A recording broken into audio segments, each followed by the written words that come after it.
কাজ নেই তো গাছ লাগাই।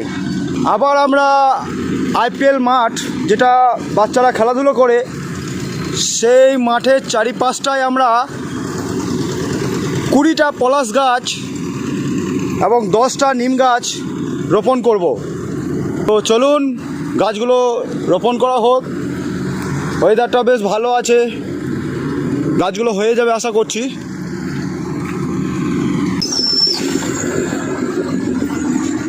এই জায়গাটা আমরা নাম দেব পলাশতলি। পলাশ গাছে ভরিয়ে দেবো এই জায়গাগুলো। প্রকৃতি আমাদের মাতৃসম। প্রকৃতি আমাদের মায়ের মতো সবার কাছে।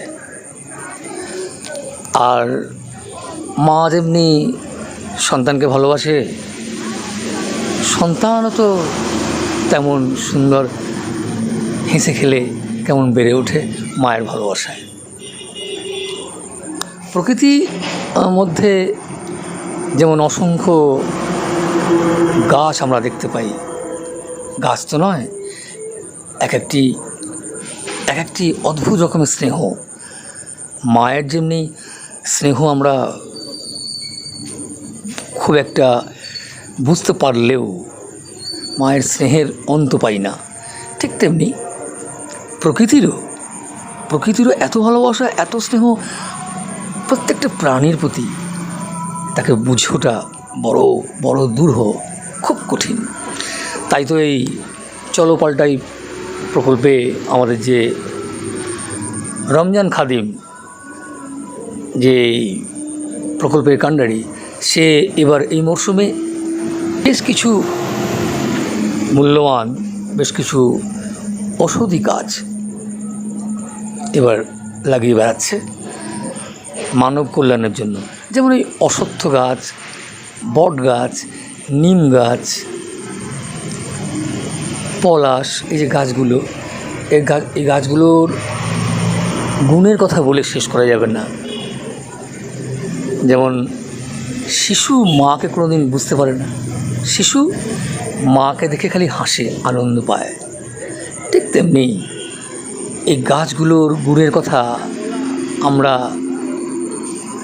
ওই শিশুর মতোই দেখে, কিন্তু আমাদের বুঝে ওঠার ক্ষমতা নেই। কেন জানেন? এমন সব জীবনদায়ী ওষুধ, এমন সব শরীর গঠনকারী পরিবেশ তথা বাতাস তথা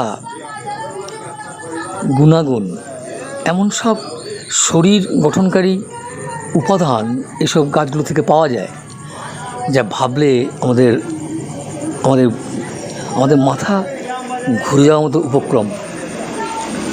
নিম গাছের কথা যদি আমরা জানতে চাই, তাহলে দেখব নিমের গুণ অসংখ্য। একটা সময় ছিল ভারতবর্ষে, আমাদের দেশে, যখন নিমের বনে বসে আমাদের শিক্ষাদান করানো হতো। নিমের হাওয়ায় বসে অনেকে সঙ্গীত চর্চা করত। কেন জানেন?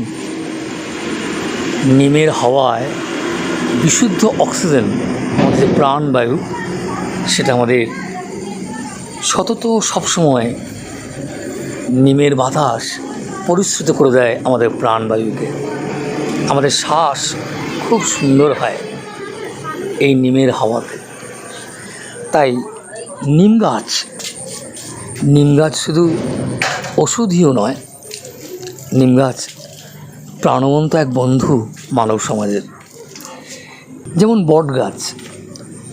বট গাছের হাওয়া এত স্বাস্থ্যবন্ত, এত মিষ্টি যে শুধু মানুষ নয়, বিভিন্ন প্রাণী পক্ষী তারাও এসে বট গাছে আশ্রয় নেয়। কিন্তু আজকে ভেবে দেখুন, তাকান চারিদিকে, দেখবেন বট গাছ দেখা যায়, অশ্বত্থ গাছ দেখা যায় না। অশ্বত্থ গাছ জানেন এমন এক গাছ, অশ্বত্থ গাছে সাপ উঠতে পারে না। অশ্বত্থ গাছ জানেন বাজ পড়ে না। যদি 5 কিলোমিটার এলাকা জুড়ে যদি অশ্বত্থ গাছ থাকে কয়েকশো, তাহলে অনেক বিপদের হাত থেকে আমাদেরকে অশ্বত্থ গাছ বাঁচিয়ে রাখে। অশ্বত্থ গাছে বিদ্যুৎ ধরে না, এমনই বলছে। আজকে আমরা এইসব এত ভালো ভালো গুণের গুণনিধি এই উদ্ভিদ, গুণনিধিই বলবো, এই গুণনিধিদের আজ আমরা হারাতে বসেছি। আমাদের কোনো ভ্রুক্ষেপ নেই। প্রতি বছর বর্ষা আসে, কি সুন্দর বর্ষা, কিন্তু গাছগুলো যেন করুণ হয়ে চেয়ে থাকে। কেন না? আমাদের প্রতি আর কারো ভালোবাসা নেই। আমাদেরকে কেউ আর চিন্তাই করে না যে আমাদেরকে রক্ষা করতে হবে, আমাদেরকে সৃজন করতে হবে।